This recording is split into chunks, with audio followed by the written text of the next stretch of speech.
Bien, damos la bienvenida nuevamente a todos nuestros hermanos que nos ven a través de las redes sociales. Desde la Iglesia Embajadores de Cristo a las Naciones les damos la cordial bienvenida y que el Señor les bendiga y que este estudio sea de bendición también para ustedes. Y bien, hermanos, pues vamos a dar el repaso de la clase pasada. ¿Quién se acuerda del nombre de la parábola que vimos? Una de las más conocidas. ¿Cuál fue? El hijo pródigo, ¿verdad? Y vimos dos personajes en esa parábola. ¿Qué personajes vimos? El padre y el hijo menor, ¿verdad? Este padre tenía dos hijos, pero solamente vimos primeramente al padre y al hijo menor. ¿Y quién era el protagonista de esta parábola? ¿Quién? El padre. ¿Quién dice el hijo? Unos dicen el hijo, otros dicen el padre, pero vimos que el principal protagonista es el padre. ¿Por qué? Por el amor que muestra.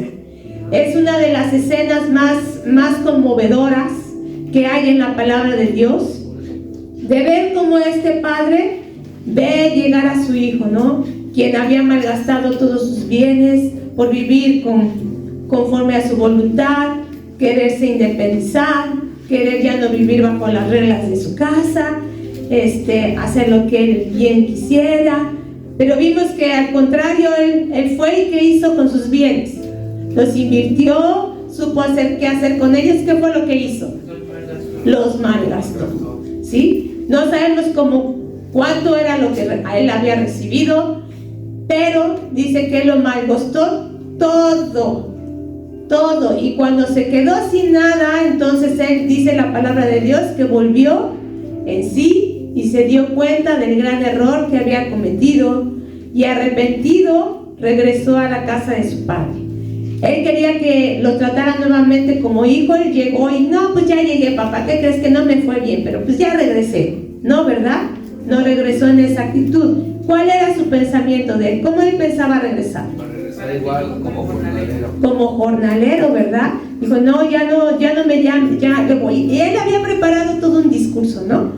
Todo él ya se iba imaginado cómo iba a llegar delante de su padre y lo que él iba a hacer. Pero ¿qué pasa? Cuando él llega y lo ve, su padre, ¿qué hace el padre? Se emociona, le da mucho gusto.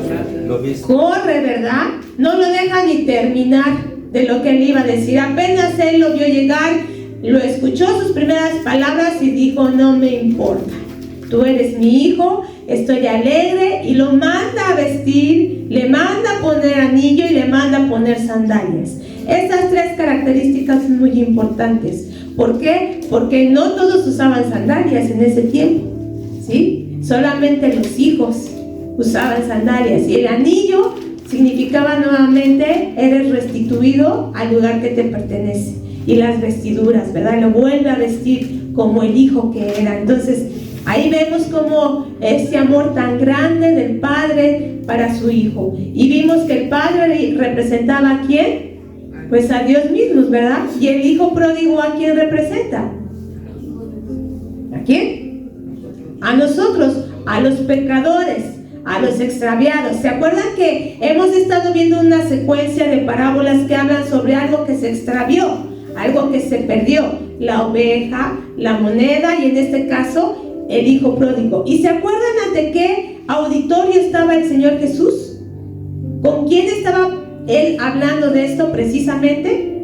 ¿Qué dice Lucas 15:1? Acuérdense. Con la gente que no era, como pobre, gente mala. Se acercaba a los publicanos. Se acercaban los publicanos y los pecadores, ¿verdad? Pero también ¿quiénes estaban ahí? Los escribas y fariseos. ¿Y les gustaba ver al Señor Jesús con ellos? No. Se enojaba porque dice que él convivía y comía con ellos, ¿verdad? Y en los escribas y fariseos, a ellos no les gustaba nada esta situación, ¿sí? De que el Señor Jesús estuviera con ellos. Entonces, acuérdense de este escenario, porque todas estas parábolas que estamos viendo están dentro de ese escenario, está ese auditorio, están ellos escuchando. Entonces, el Señor Jesús con el hijo pródigo se estaba refiriendo precisamente a esos publicanos y pecadores que estaban cerca de él, que se habían acercado a él para escuchar su palabra. Entonces, vimos cómo el Señor tiene este gran amor y cuánto nos gozamos por ese amor tan grande del Padre. ¿Quién se identifica con el Hijo pródigo? Así es. Así es, ¿verdad? Creo que cada uno de nosotros nos identificamos con ese Hijo pródigo. Y ahora vamos a ver la segunda parte de esta parábola. Entonces vamos a entrar al capítulo número 27, que es la parábola del hermano mayor.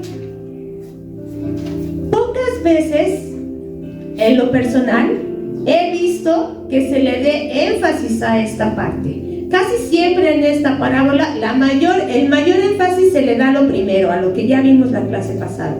Pero pocas veces se le da énfasis a esta parte del hermano mayor.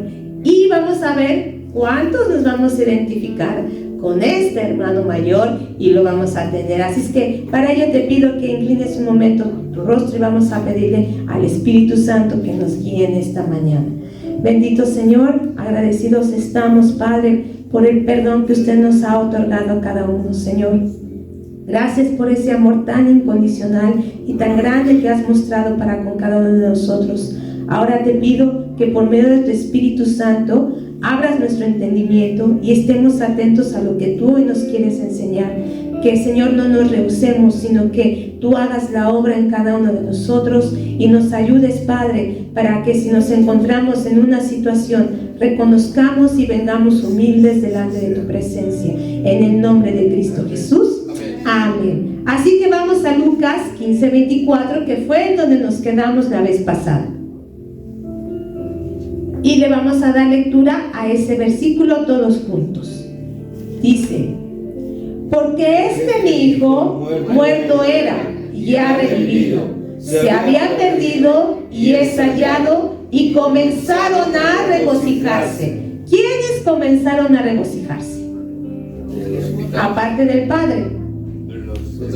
Los de la casa, ¿no? Los que estaban ahí, no sabemos a cuántos invitó, no sabemos, pero pues si él tenía una herencia, tenía jornaleros, tenía ganado y tenía cosas, pues era una persona que tenía una posición importante, ¿verdad? Entonces tenía trabajadores y todos ellos empezaron a regocijarse por esta situación, ¿sí? Entonces el padre estaba muy alegre. ¿Cómo te imaginas al padre después de que su hijo llega? Nosotros como padres podemos entender esta situación, ¿verdad? Como padres, o sea, ¿a ti te importa cómo llegue tu hijo si llegó bien? Con que llegue tu hijo, ¿sí? Con que llegue, ya después arreglarás lo que viene, lo que haya sucedido, lo que haya pasado. Pero saber que tu hijo ya está en casa trae una paz que cuando sean padres, mis hermanos, lo van a entender. Hasta ese momento no lo vamos a entender de verdad, porque no alcanzamos a dimensionar ese amor que es ser padre, ¿sí? Pero pues vemos que él estaba muy alegre, y entonces entra en escena el hermano mayor, y de ahí vamos a leer hasta el versículo número 32. Lo vamos a hacer de manera alternada. 25 dice: y su hijo mayor estaba en el campo, y cuando vino, llegó cerca de la casa, oyó la música y las danzas. Ustedes. Y llamando a uno de sus criados, le preguntó qué era aquello. Él le dijo: tu hermano ha venido, y tu padre ha hecho matar el becerro gordo por haberle recibido bueno y sano. Entonces se enojó y no quería entrar. Salió por tanto su padre y le rogaba que entrase. Mas él respondiendo dijo al padre: he aquí, tantos años te sirvo, no habiendo desobedecido jamás, y nunca me has dado ni un cabrito para gozarme con mis amigos. Pero cuando vino tu hijo, que ha consumido tus bienes con rameras, has hecho matar para el becerro gordo. Él entonces le dijo: hijo, tú siempre estás conmigo, y todas mis cosas son tuyas. 32. Mas era necesario hacer fiesta y regocijarnos, porque tu hermano era muerto y ha revivido, se ha perdido y es hallado. 2 veces da esta frase el padre, 2 veces la menciona. Y bueno, vemos al hermano mayor. ¿El hermano mayor se regocijó junto con todos los demás? No. ¿Por qué no se regocijó el hermano mayor? Por envidia. Dice ahí que ¿qué pasó con él? Se enojó. Como dice nuestro hermano Roberto, en el versículo número 25 nos dice qué estaba haciendo el hermano mayor.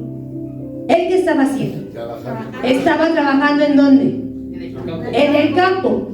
La jornada laboral del campo, ¿a qué horas empieza? O la jornada laboral empieza tempranito. ¿Y a qué horas termina?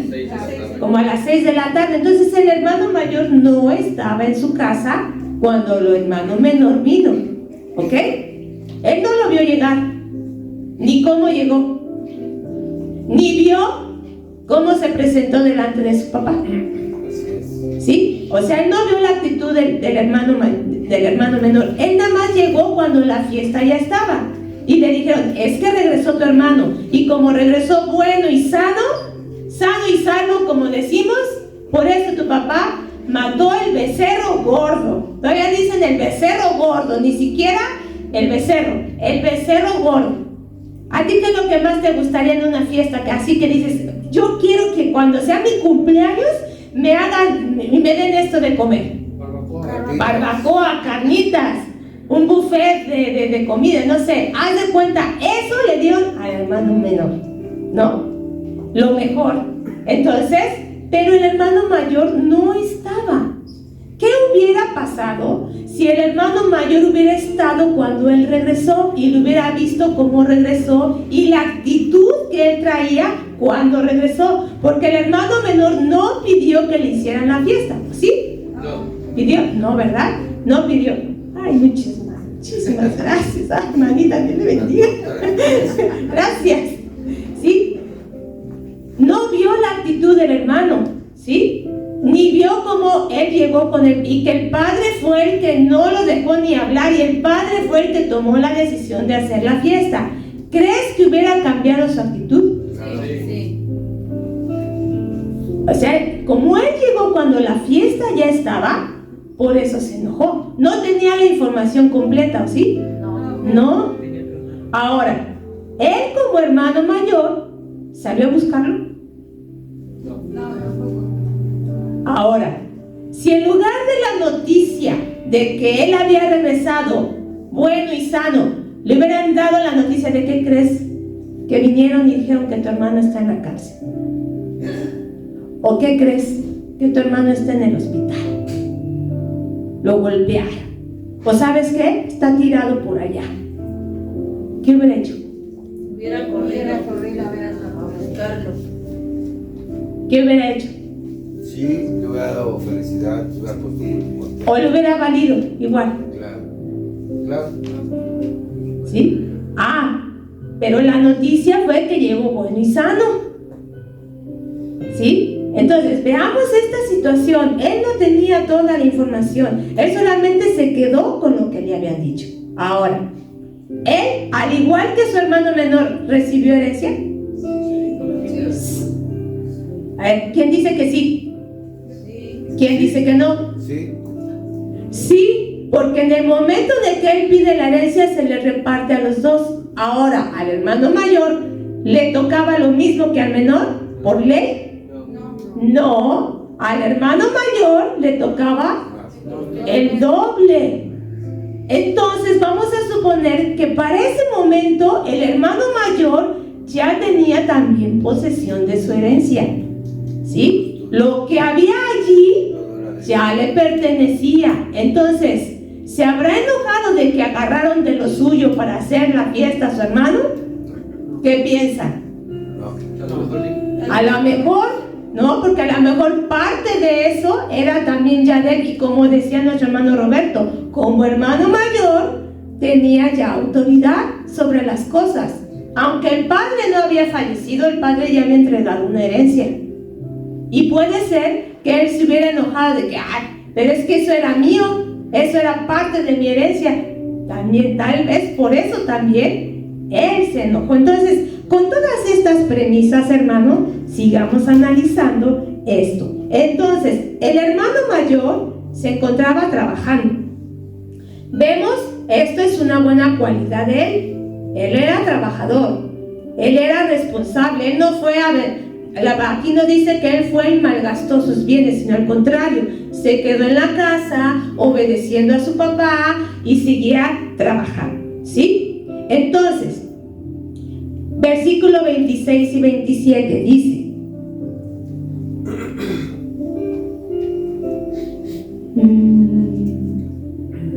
llamando a uno de los criados, le preguntó qué era aquello y le dijo: tu hermano ha venido y tu padre ha hecho matar el becerro gordo por haberle recibido bueno y sano. Entonces, la reacción que tiene aquí es que se enoja. Y este enojo le hizo hacer ¿qué? Un berrinche. ¿Sí? O sea, ¿te lo imaginas? ¿Te imaginas esa? Ponte a pensar. ¿Qué? ¿Qué es eso? No, pues es que tu hermano llegó bueno y...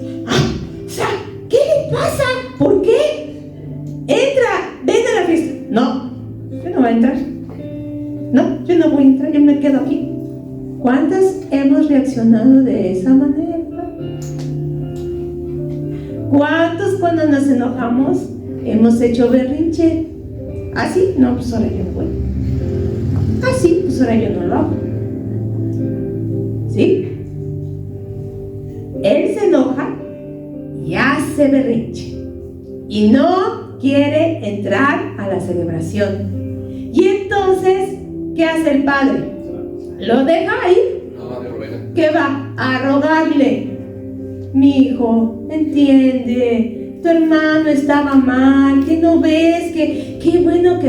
Y él dijo que debe haber hecho. ¿Cuál sería su reacción? A mí me vale. A mí no, o sea, es tu hijo, ¿no? ¿Cómo? O sea, no voy a entrar. Imagínate esa escena. ¿Cuántos de nuestros papás nos han hecho eso? ¿Cuántos de nuestros papás han tenido que intervenir en nosotros cuando nos enojamos con nuestro hermano?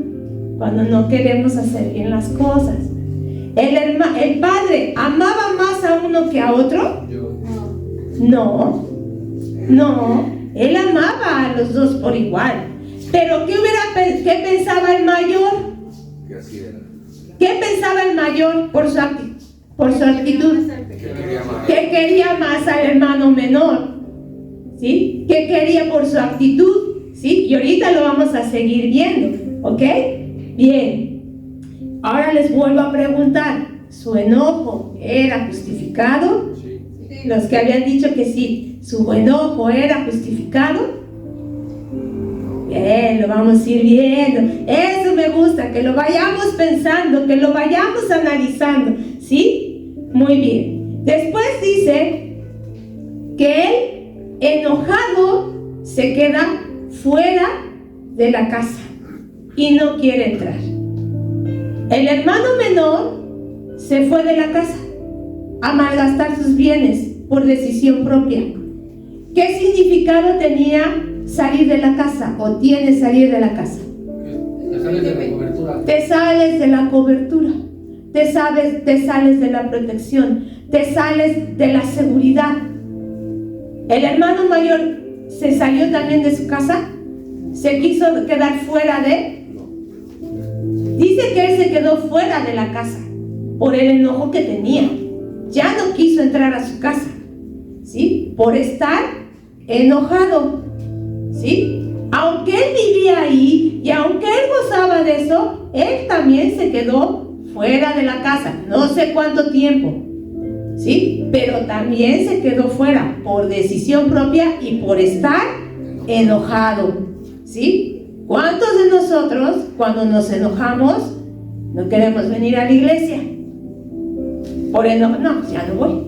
Y ahorita vamos a seguir viendo esta situación, ¿sí? ¿Por qué? Porque él estaba enojado, ¿sí? No quería hacer eso. Muchas veces cuando nosotros nos enojamos con una situación, lo primero que hacemos es cambiamos nuestra actitud y ya no queremos hacer las cosas de buena gana. Ya no queremos hacer las cosas, nos empezamos a relegar, nos empezamos a hacer a un lado por el enojo, por estar enojado.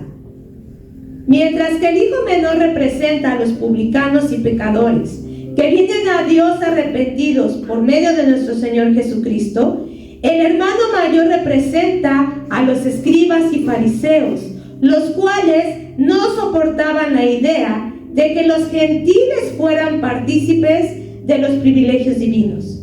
Para ellos era inconcebible que pudieran estar juntos en el reino de Dios. Se creían superiores y los miraban con desprecio. Pero el hermano mayor no solamente representa a los escribas y fariseos, sino también el hermano mayor representa, aquí yo puse, a los creyentes viejos, vamos a decir así, a los creyentes que ya tenemos mucho tiempo en la iglesia y que muchas veces no nos enojamos con los creyentes que van entrando. Ay, él apenas llegó y ya está sirviendo. Ah, sí, pues él llegó y ni su familia viene. Ya, y entonces actuamos de manera farisea, ¿sí? Entonces, el hermano mayor representa también esto, ¿sí? Y esta actitud, esta situación de celo, de enojo, de envidia, se le conoce como el síndrome del hermano mayor. ¿Y cuál es el síndrome del hermano mayor? ¿Qué es un síndrome? Doctora, ¿qué es un síndrome? Es un conjunto de síntomas y signos. Exacto. Es un conjunto de síntomas característicos de una enfermedad o de un estado determinado. Conjunto de signos o fenómenos reveladores de una situación generalmente negativa. Y vamos a ver estos síntomas que tuvo el hermano mayor y que es un síndrome que se manifiesta más de lo que podamos pensar. Primero veamos las cualidades del hermano mayor. Dijimos que era trabajador, que era responsable, que era obediente, ¿sí? Que era una persona dedicada, que no le daba problemas a su papá, ¿verdad? No le daba problemas a su papá. Él estaba allí en su casa. Pero entonces, ¿cuáles son sus defectos? ¿Qué defectos muestra el hermano mayor al enojarse? Sí, pues ¿Qué hay? Impulsivo. Impulsivo. ¿Qué más, Gustavito? Envidia. sí. ¿Qué más? Celos. Celos. ¿Sí? Falta de amor fraternal. Por el enojo se volvió irrespetuoso, ¿sí? Resentido, con amargura, ¿sí? Y todo esto a raíz del enojo que él le dio, ¿sí? Y vamos a ir viendo cómo se va manifestando este síndrome. Vimos que él se enoja y se queda fuera de la casa, ¿sí? Su papá le tiene que ir a rogar para que entre a la casa. Y veamos sus respuestas y los síntomas que él va manifestando. Versículo número 29. Mas él respondiendo, el hermano mayor, dijo al padre, primero, he aquí, tantos años te sirvo. ¿Qué le empezó a hacer al padre? Le empezó a ¿qué? A reclamar. A reclamar. Tantos años te sirvo. ¿Cómo entienden esta frase? Reclamo. Aparte de reclamo, pero él lo estaba, entonces el trabajo que él estaba haciendo, ¿cómo lo estaba haciendo? Forzado, obligado, sin amor, por cumplir. Al momento de él de reclamarle esto a su padre, le dice, mira cuántos años te he servido. ¿Cuántos de nosotros, cuando pasan situaciones, luego reclaman? Pero si yo siempre llego temprano, pero si yo llevo tantos años, pero si yo diezmo, yo ofrendo, yo llego, no falto a la iglesia. ¿Cuántos de nosotros, cuando nos enojamos con una situación, luego empezamos con los reclamos? Es uno de los síntomas que tenemos como hermano mayor. Empezamos a reclamar, sí, pero si yo soy responsable, yo hago esto, yo hago lo otro. Es el primer reclamo que le dice. Segundo reclamo que le dice, ¿cuál es? Que ha sido obediente. No habiéndote desobedecido, ¿qué? Jamás. Pero eso, ¿quién lo dice? Lo está diciendo él. No lo está diciendo el Padre, lo está diciendo él. ¿Sí? Entonces, cuando nos enojamos, nosotros hablamos y damos nuestra propia opinión de nosotros mismos. ¿Y qué dice la palabra de Dios? Alábete el extraño y no tu propia lengua. No tengas más alto concepto de ti mismo que el que debes de tener. Y aquí él estaba diciendo, yo jamás te he desobedecido. ¿Será cierto eso? ¿Sería cierto que jamás hubiera desobedecido? ¿Quién sabe? ¿Quién sabe? Pero eso lo decía él. Él decía eso. ¿Por qué? Porque se estaba reclamando a su papá. Recordemos que todo esto son reclamos. Y no creo que lo haya hecho de una forma pacífica. Por eso les digo que por enojarse empezó a ser irrespetuoso con su papá. ¿Y cuántos de nosotros cuando nos enojamos hemos sido irrespetuosos con nuestro papá? Les levantamos la voz, les hablamos de una manera que no es correcta. ¿Cuántos de nosotros al enojarnos aquí en la iglesia con nuestros líderes les reclamamos, les levantamos la voz y les hablamos de una manera irrespetuosa? ¿Sí? Eso ha pasado. Otra cosa que hace el hermano mayor, ya le dijo que le sirve, que no había desobedecido. Y luego la otra le dice, nunca me has dado ¿qué? Un cabrito para gozarme con mis amigos. ¿Qué pasa con esto? A ver, ¿tú crees que si se le hubiera pedido a su papá se le hubiera negado? No. ¿Él lo había pedido? Y si lo hubiera pedido, lo hubiera tenido. Él vivía en la casa. Él tenía todo. Era de él. Pero tenía que reclamarle a su papá. ¿Ah, sí? Pues a mí, ¿te acuerdas que te pedí que me dieras esto y no me lo dice? ¿Y te acuerdas? Y, ¿verdad? Ahora sí tienes. Esa vez que yo te pedí no tenías. Y empezamos a reclamar. Cada vez más nos vamos identificando con este síndrome. Cada vez más vamos viendo cómo nos hemos comportado y cómo reclamamos. ¿Sí? Sí. Y él tenía todo. ¿Cuántas veces no hemos recibido las cosas? Primera, porque no las hemos pedido. Y la otra, dice la palabra de Dios, que pedimos mal.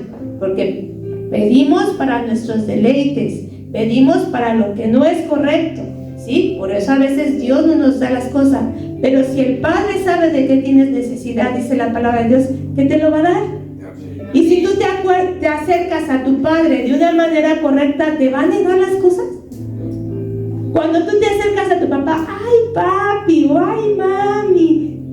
Chulo, precioso. No, dices que esta ya me va a pedir algo, ¿no?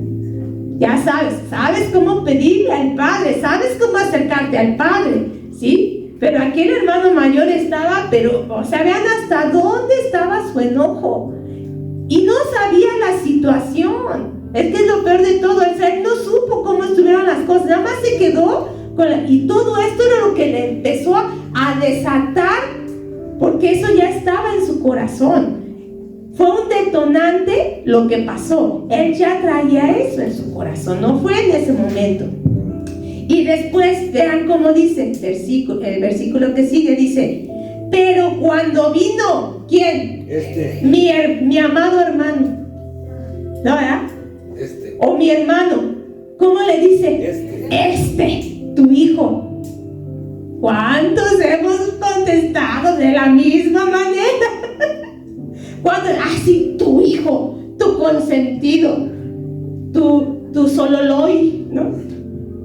Y demás, que luego nos dicen, sí, pero es que este es tu consentido. Y así le dijo él, ¿no? Tu hijo. ¿Y cuántos de nosotros hemos sido así con nuestros hermanos? ¿Cómo? Que apenas llegó, ¿cómo ya está aquí? ¿Cómo él también ya está sirviendo? Y así nos referimos. y así actuamos, ¿sí? Y todo por enojo, por celo, por envidia, por amargura, por resentimiento, ¿sí? Tu hijo. ¿Y qué más? Fíjate. Tu hijo. ¿Qué dice después? Que ha consumido. Que ha consumido tus bienes con rameras. A ver, ¿era necesaria esta información? ¿No sabía su papá en los caminos que andaba su hijo? Nosotros nos hubiéramos enterado de que él había desperdiciado sus bienes con rameras si él no lo hubiera mencionado. ¿Qué necesidad? ¿Con qué intención le dijo esto al padre? Para ponerlo en mal, ¿sí? Que gastó los bienes con rameras. ¿Cómo? Si era un drogadicto, si desobedeció, si fue adúltero, si fue fornicario, si es un mentirón. Empezamos, ¿sí? Y aquí está hablando de su hermano, no está hablando del vecino, está hablando de su hermano, pero con la intención de hacerlo quedar mal frente al padre, justificando su enojo. Ahora les vuelvo a preguntar, ¿era justificado su enojo a ese grado? ¿Era justificado su enojo a ese grado? ¿De hablarle así y decir así y exhibir así? ¿Cuántos de nosotros hemos actuado de esa manera? Recordemos que venía el hijo pródigo. ¿Cuántos de nosotros no hemos recibido bien a un hermano que pecó? Que se fue de la iglesia por un tiempo. Solo Dios sabe lo que pasó durante ese tiempo. Y cuando viene a la iglesia, en lugar de recibirlo con amor, lo juzgamos. Y créame, hermano, que esto a mí Dios primeramente me habló y me hizo recordar muchas cosas, porque yo he actuado muchas veces de esta manera. Pero sabes, Dios es justo. Dios es justo. Y así como yo juzgué, a mí me han juzgado de la misma manera. En una ocasión yo le volteé el rostro a una persona porque yo estaba enojada, porque yo me creía justa, porque yo creía que no era justo lo que había pasado. ¿Y sabes qué pasó? A mí me voltearon el rostro 10 personas y sentí horrible. Personas que no me imaginé que me fueran a hacer eso. Sus razones tuvieron. No quise saber. Y en ese momento Dios me dijo: tú hiciste eso. Y yo le dije al Señor: eres justo. Eres justo. Lo acepto, Señor. Y me ha costado trabajo, hermano, porque es una costumbre, es un síndrome. Pero Dios me ha mostrado eso y me ha ayudado a callarme, ¿sí? Y Dios me ha mostrado: ora. La misericordia que yo he mostrado contigo, muéstrala con los demás. Así como yo te perdoné, tú perdona. ¿Tú quién eres para juzgar? ¿Tú quién eres para decir si es digno o no es digno?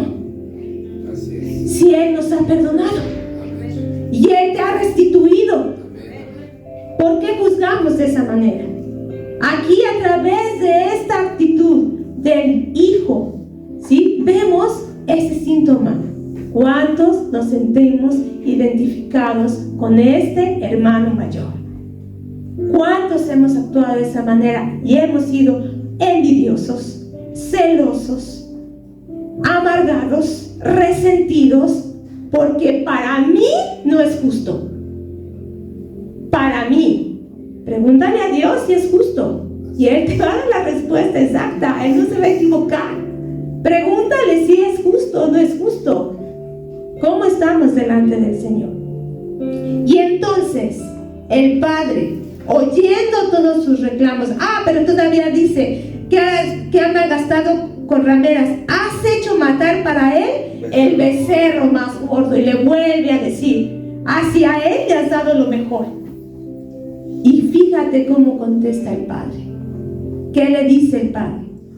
Entonces le dijo: Hijo, tú siempre estás conmigo y todas las cosas son tuyas. Hasta ahí.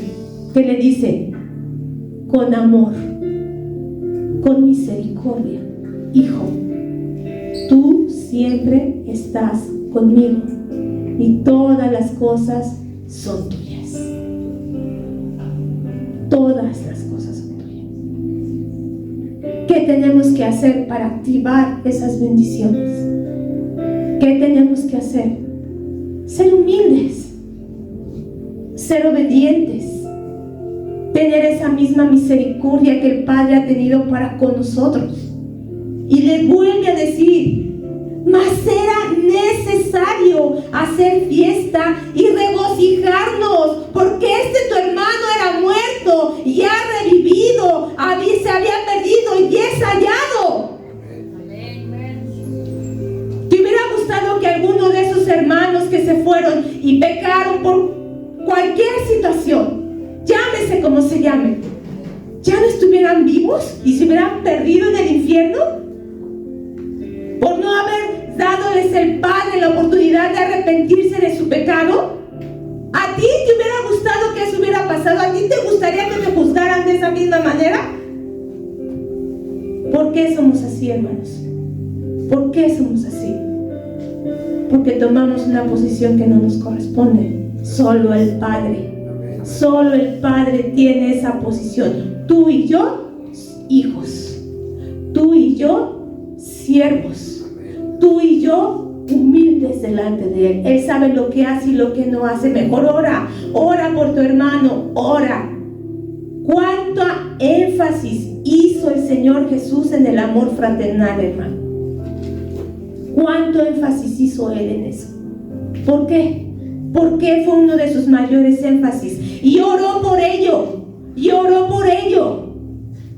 Antes de irse, ¿cuántas veces no les dijo a sus discípulos: ámense? Ámense. Vamos a Juan capítulo número 13.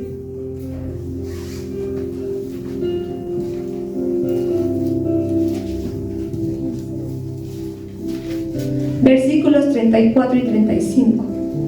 Un mandamiento nuevo os doy, que os améis unos a otros como yo os he amado, que también os améis unos a otros. En esto conocerán que todos que sois mis discípulos, si tuviereis amor los unos para con los otros.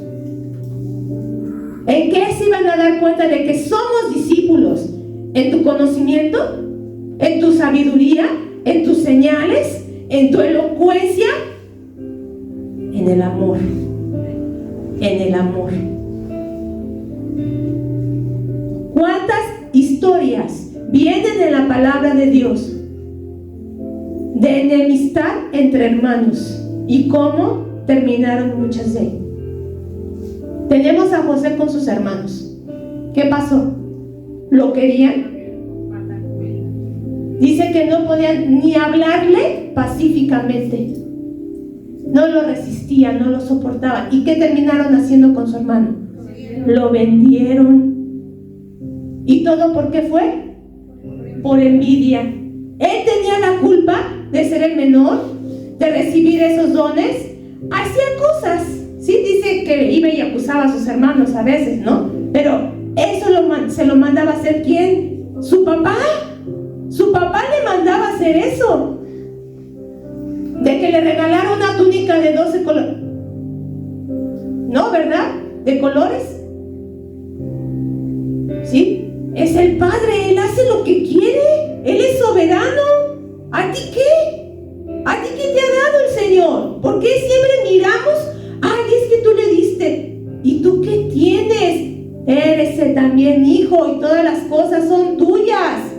¿Por qué no disfrutamos lo que tenemos? ¿Por qué siempre estamos mirando a un lado y no somos agradecidos? ¿Qué pasó con Jacob y Esaú? ¿Cuántos años enojados? ¿Cuántos años? Y por la envidia, ¿qué procuró hacer a Esaú con su hermano? Matarlo. ¿Sí? Hasta que más de 20 años, hermano, hermano, se volvieron a encontrar, pero si tú lees la palabra de Dios, ya no tenemos mucho tiempo, dice que antes de su reencuentro, ¿sabes qué hizo Jacob? Puso un séquito y mandó a espiar. Oigan, ¿cómo viene Esaú? Viene con 400 hombres. No, hombre, sigue enojado, y si me agarra, él todavía tenía miedo. Pero ¿qué pasó cuando se reencontraron? Se abrazaron y lloraron. Se olvidó, pero pasaron 20 años. Los hermanos de José, y José, ¿cuánto tiempo pasó? Dios tiene un propósito, O sea, los propósitos de Dios se cumplen. Pero ¿qué hubiera pasado si no hubiera llegado a esa reconciliación? Si no te da Dios la oportunidad de reconciliarte, ¿qué va a pasar con tu vida? ¿Qué cuenta le vas a dar a Dios? ¿Por enojo, por envidia, por celo, por lo que sea? ¿Va a ser justificante delante del Señor? ¿Va a ser una justificante delante de Él? ¿Por qué no te reconciliaste? ¿Por qué no lo perdonaste? ¿Qué le vas a decir? Y lo peor, Caín y Abel. Porque Dios aceptó la ofrenda de uno y la ofrenda de otro no. Pero porque estaba mal la de uno, la otra hizo lo correcto. Y Dios le dice, si bien hicieres, ¿no serás alabado? ¿Por qué te enojas? ¿Hiciste las cosas mal? ¿Y cuántas veces nosotros hemos hecho lo mismo? Tenemos que amarnos fraternalmente, hermanos. Dejémonos ya de esas cosas. No hay justificante, no hay justificante. Dios te perdonó, tú tienes que perdonar. 70 veces 7. ¿Cuántas llevas? 2 y ya no quieres. ¿Cuántas veces Dios te ha perdonado tu pecado? Pecado es pecado. Pecado es pecado. Sea lo que sea. Primera de Juan, capítulo 3. Me dicen la hora, por favor, porque no veo el reloj. Primera de Juan, capítulo 3. Leemos versículo 10 y después 14 al 16. En esto se manifiestan los hijos de Dios y los hijos del diablo. Todo aquel que no hace justicia y que no ama a su hermano no es de Dios. 14. Nosotros sabemos que hemos pasado de muerte a vida, en que amamos a los hermanos. El que no ama a su hermano permanece ¿qué? En muerte. Todo aquel que aborrece a su hermano es homicida. Y sabéis que ningún homicida tiene vida eterna permanente en él. Y en esto hemos conocido el amor, en que Él puso su vida por nosotros. También nosotros debemos poner nuestras vidas por los hermanos. ¿Cuántos homicidas sabemos aquí? ¿Sabes por qué? Por el enojo, por la envidia, por el resentimiento. Porque matamos el espíritu de nuestro hermano. Porque en lugar de edificarlo, en lugar de alentarlo, en lugar de animarlo, con nuestra actitud, los llevamos para abajo. ¿Por qué no crecemos? ¿Cuánto talento hay aquí, hermano? Ve las sillas. ¿No te duele? ¿Y sabes por qué muchas veces es? Porque ni siquiera saludamos a los hermanos. Porque ni siquiera nos acercamos a ellos para preguntarles cómo están.